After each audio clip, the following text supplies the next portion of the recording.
Boston winter mornings are harsh. The wind blowing from Massachusetts Bay cut through the valleys between skyscrapers and rattled the windows of Mary Williams' apartment. Mary had been up since early morning working. As an architect, her reputation was excellent, and she needed to finish a new project proposal by tomorrow morning. The phone rang, and Mary looked up from her drawings. It was her mother. "Good morning, Mom." "Mary, can you come soon for the final preparations for Ashley's wedding?" Judith's voice had a hint of anxiety. "We also have the final fitting for your dress." Mary sighed deeply. "I know. I'm planning to come in the afternoon. I'd like you to come by 11 if possible. Ashley wants everyone together for brunch." "But, Mom, I have a project deadline." "Work talk again?" Her mother's voice immediately turned cold. "This is your sister's once-in-a-lifetime wedding. You always prioritize work." "That's not true," Mary objected, but she heard her mother's sigh. "Anyway, please come as soon as you can. Dad and Ashley are waiting." The call ended, and Mary quietly put down her phone. Looking out the window, she remembered how since her teenage years, she had worked part-time at fast food restaurants to help with family expenses and earned money for her architecture studies. Meanwhile, her sister Ashley had received full financial support from her parents, attended a prestigious university, and now worked as a manager at a luxury boutique. A new message arrived on Mary's phone. It was from Ashley. "Mary, don't be late today. Jason's mother is coming too, so lunch with the whole family is really important." Seeing Jason Harrison's name, Mary flinched momentarily. Ashley's fiancé was a man Mary had met during her college years. It was a fact nobody knew, and something she could never tell Ashley in particular. As Mary headed for the bathroom, she thought about her complicated relationship with her family. Her parents, especially her father Robert, had always favored her sister. Even when Mary succeeded in her architectural career, the topic quickly ended, and conversation shifted to Ashley's latest achievements or plans. While showering, Mary thought about the uneasy atmosphere she had felt recently. Since Ashley's engagement announcement, she felt her parents' attitude toward her had grown even colder. Phone calls decreased, and her opinions were increasingly disregarded at family gatherings. After getting ready, Mary left to pick up her wedding dress. In the car, she thought about her success and estranged relationship with her family. Despite being one of Boston's most highly regarded architects, in her family's eyes, she always seemed to be viewed as cold and a workaholic. When she arrived at the dress shop, Ashley and her mother were already waiting. Mary didn't miss how Ashley's expression stiffened slightly. "Finally, you're here," Ashley's voice sounded cheerful, but her eyes weren't smiling. "Jason's sister will be here soon. I think you two will get along." Mary smiled awkwardly. "Yes, I'm looking forward to it." In the fitting room, Mary tried on her dress. Looking at herself in the mirror, she thought something was off. Not just her family's attitude, but something unsettling about the entire wedding. She was particularly concerned about the subtle glances Ashley gave her whenever Jason's name came up. "Mary, have you met Jason before?" Ashley suddenly asked. Mary's heart stopped for a moment. "No, why?" "Just wondering." When he heard your name, his reaction was a bit strange. "Must be your imagination," Mary maintained her composure. "How would we have met?" Ashley said nothing and returned her gaze as if satisfied with Mary's answer. However, Mary's anxiety only grew. Did Jason remember her? And if he did, had he said anything to Ashley? As Mary took off her dress, she resolved to investigate the source of tension in the family before the wedding. Something was happening. And she distinctly felt that this something involved her. On the wedding day, luxury cars lined up in front of St. Patrick's Church in Boston, with elegantly dressed people arriving one after another. Mary arrived at the venue slightly late. She had sent apologetic messages to her parents who had called her several times that morning, but there was no reply. At the church entrance, Mary took a deep breath. Dressed in an emerald green gown, she composed herself. Like presenting an architectural project, this too was a kind of performance. "Miss Mary Williams?" A young staff member approached her. "Your family's seats are this way." Mary was surprised to see the indicated seats. They were far from the front row where parents and relatives sat, positioned instead along the side of the church.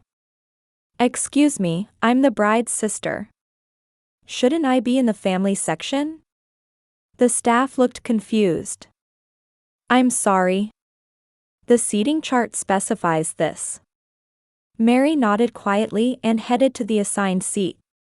Looking around the church, she saw her father and mother chatting with relatives in the front row. Although she must have been in their line of sight, her parents made no effort to look at her. During the 30 minutes before the ceremony began, Mary tried to approach her parents, but someone always intervened, interrupting conversations. Finally, she managed to speak to her mother. "Mom, my seat seems to have been changed." "It's not with the family." Judith glanced at her daughter and said coldly, "Ashley decided the seating. It's her special day, so we should respect her wishes." "But why just me?" "Mary," her mother's voice was low and restrained. "Today is Ashley's day. Don't cause problems." Mary stepped back at her mother's words. Problems? Was she suggesting that Mary had caused some kind of trouble? "I'd like to greet Ashley." "Where is she?" Mary asked. "She's very busy now," her mother answered without meeting her eyes.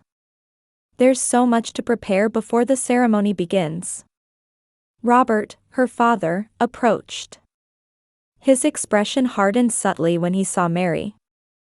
"Robert, Mary wants to greet Ashley," Judith told her husband.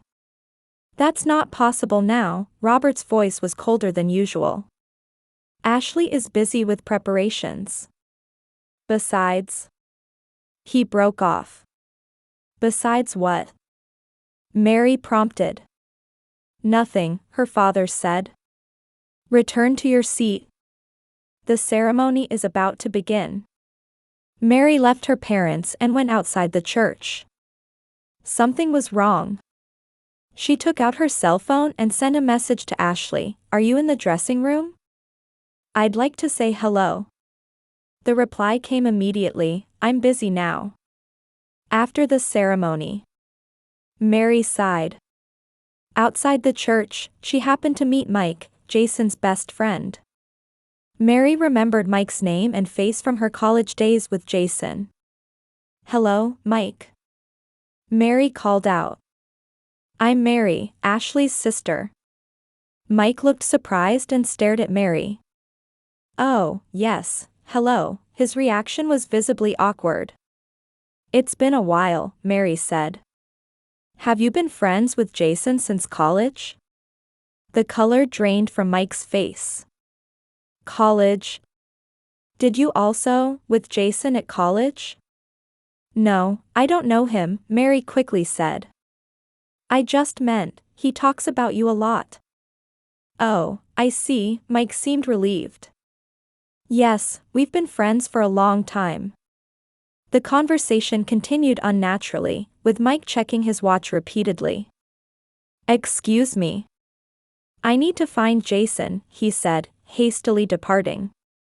Mary was confused by Mike's reaction. He seemed to be hiding something. As she walked back toward the church, she overheard Jason and Mike's voices from behind a small terrace. "Did you talk to her?" Jason's voice was tense. "Yes, just briefly," Mike answered. "But I don't think she knows anything.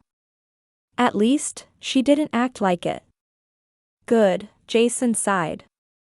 "Ashley thinks she knows something. That's why she's so nervous." "You really didn't tell her anything?" Mike asked. "About college?" Of course not, Jason's voice rose slightly. If I did, everything would be ruined. But she might find out someday.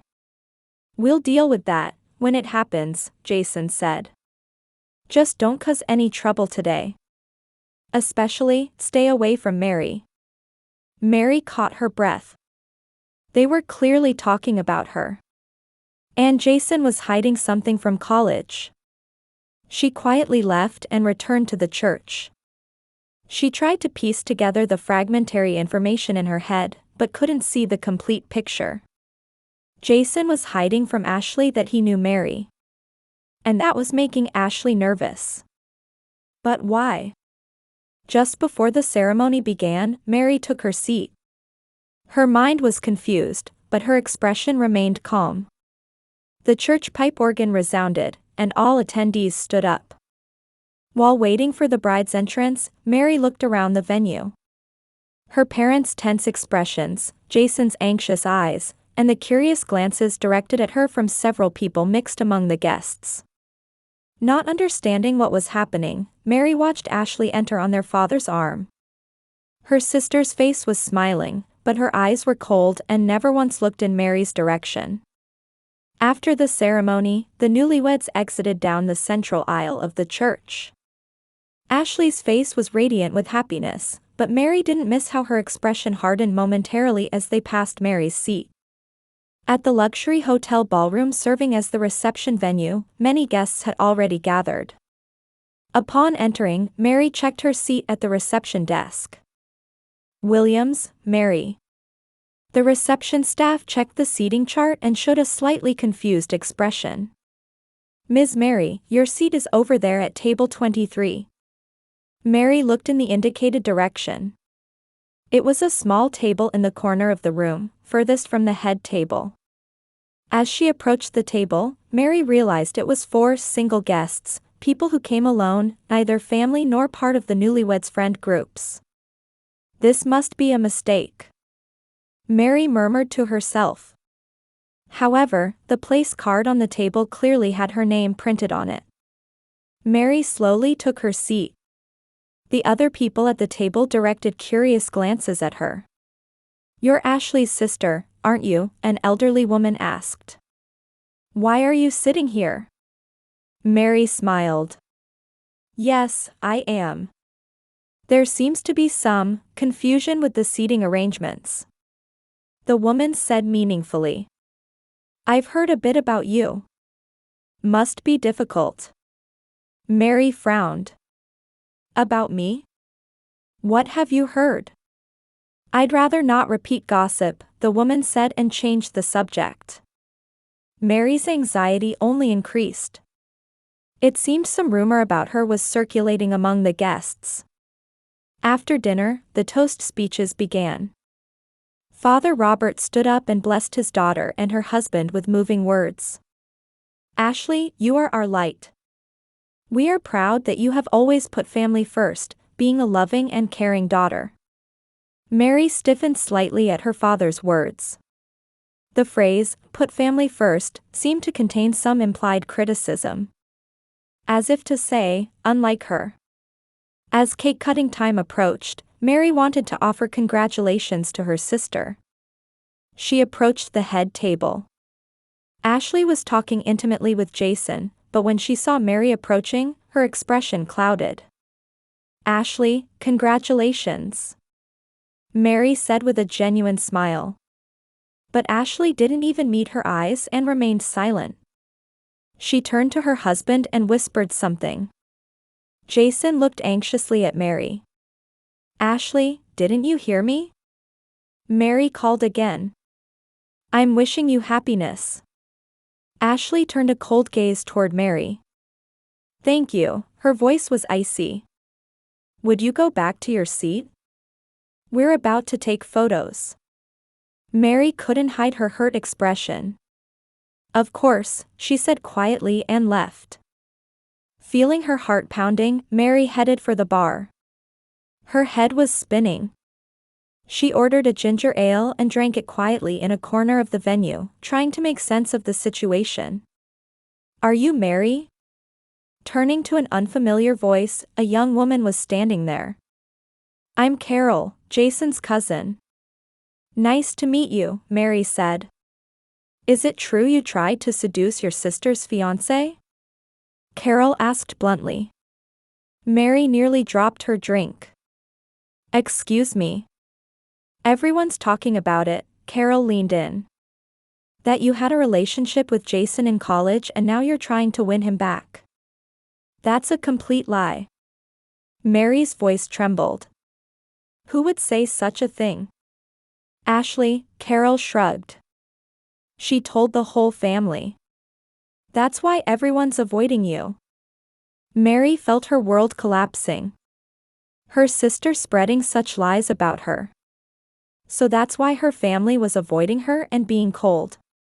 "Excuse me," Mary said in a shaking voice and headed for the ladies' room. In the bathroom, Mary took deep breaths in front of the mirror. Her face was pale. Touching her cheek, she realized tears were flowing.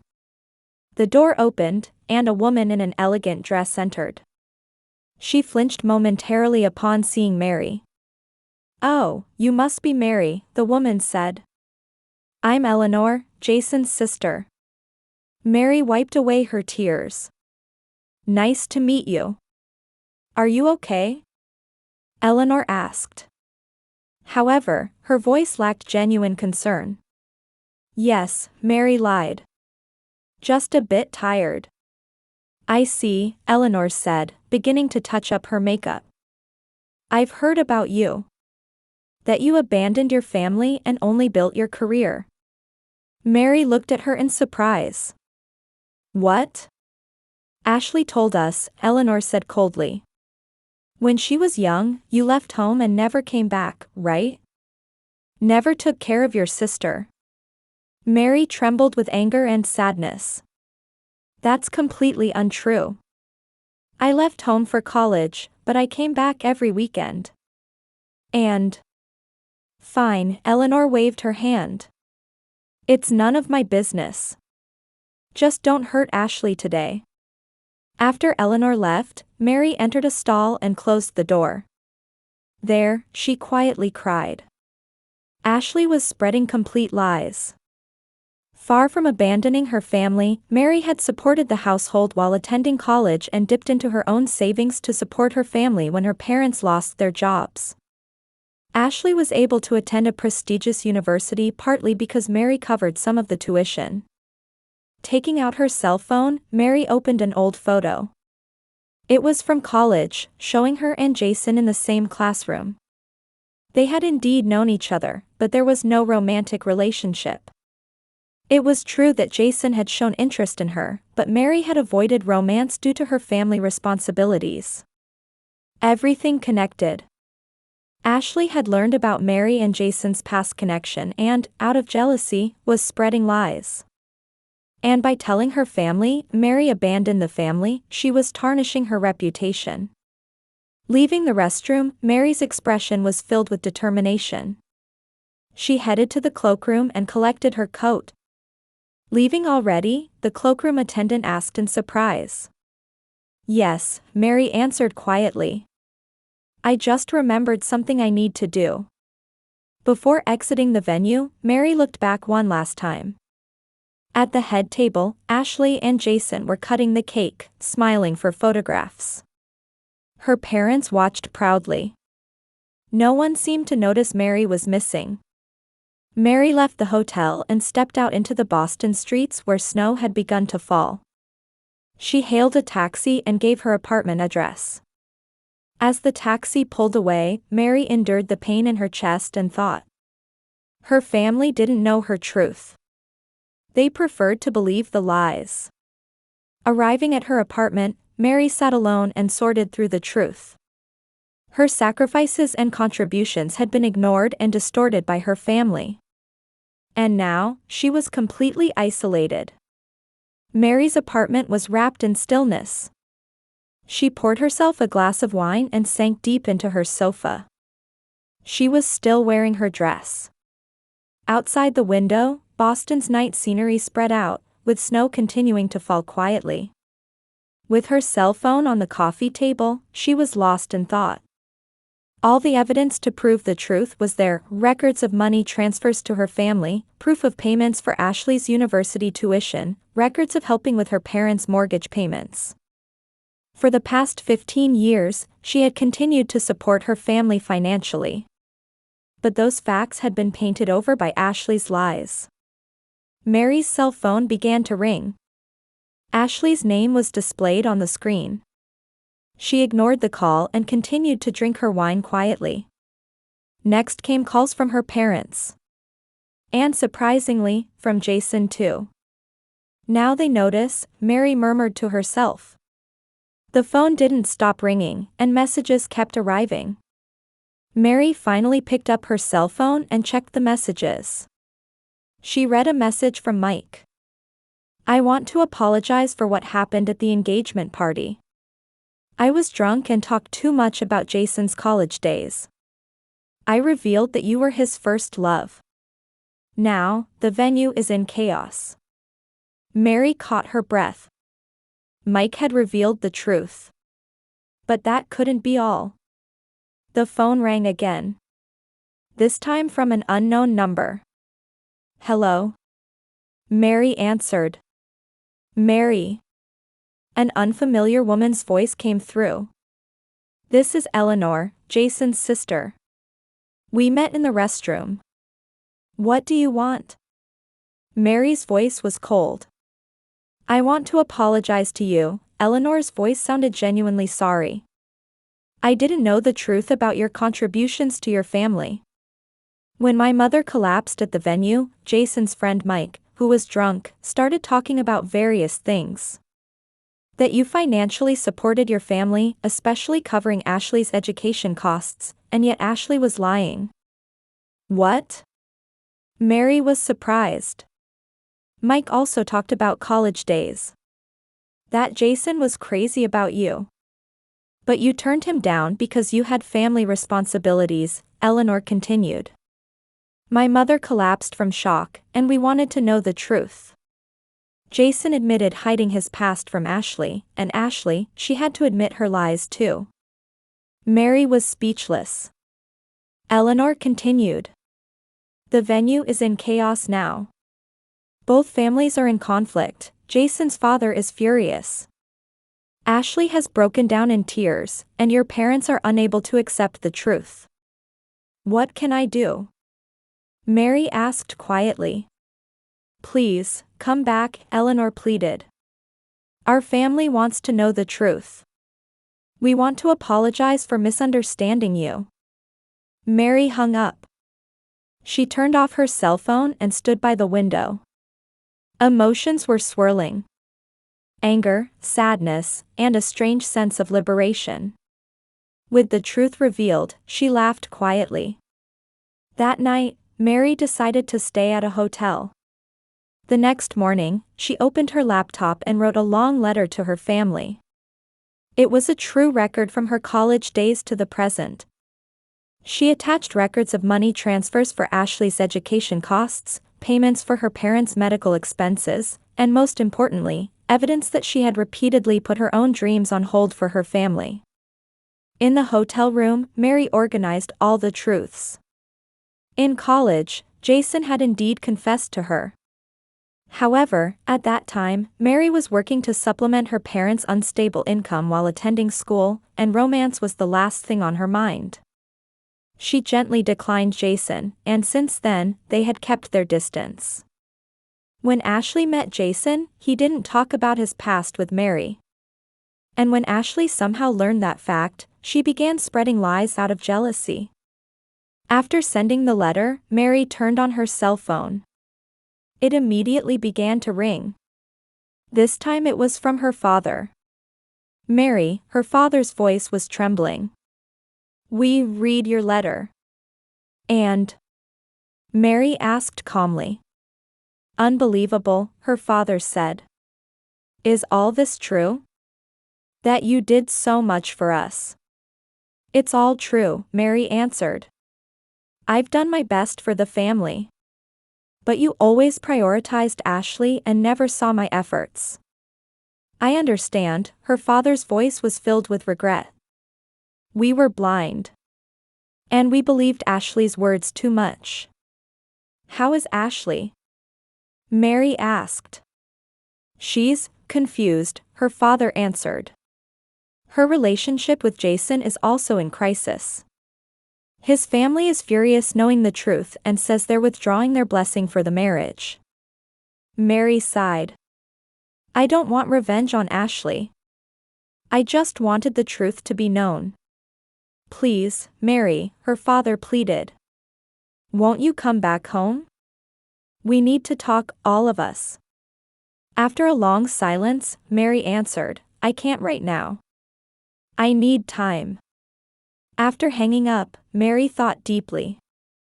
She didn't want to hurt her family. But by telling the truth, she felt liberated herself. For years, she had sacrificed for her family, and in return, what she got was misunderstanding and coldness. Mary stepped out onto the balcony and breathed deeply in Boston's morning air. The future was uncertain. She didn't know if she could repair her relationship with her family. But one thing was certain. She would no longer live in lies. Truth sometimes hurts, but that is the beginning of healing. Boston's autumn was beautiful. The trees along the Charles River had turned red and yellow, and fallen leaves covered the walking paths in the park. Mary sat on a bench by the river, holding a coffee. Mary. Turning around, her mother Judith was standing there. She looked older than before. The color of fatigue had deepened under her eyes. May I sit down? Judith asked. Mary nodded and indicated the space next to her on the bench. For a while, the two looked at the river without saying anything. Ashley was supposed to come today, Judith said quietly. But she hesitated at the last moment. I understand, Mary replied. Over the past 6 months, she had gradually resumed contact with her family, but she hadn't yet met Ashley directly. She's receiving counseling, Judith continued. She's beginning to understand that her actions came from jealousy and anxiety. She said that since childhood, she wanted to be as smart as you. Mary was surprised. Me? But she was always the parents' favorite. That might have been the problem, Judith sighed.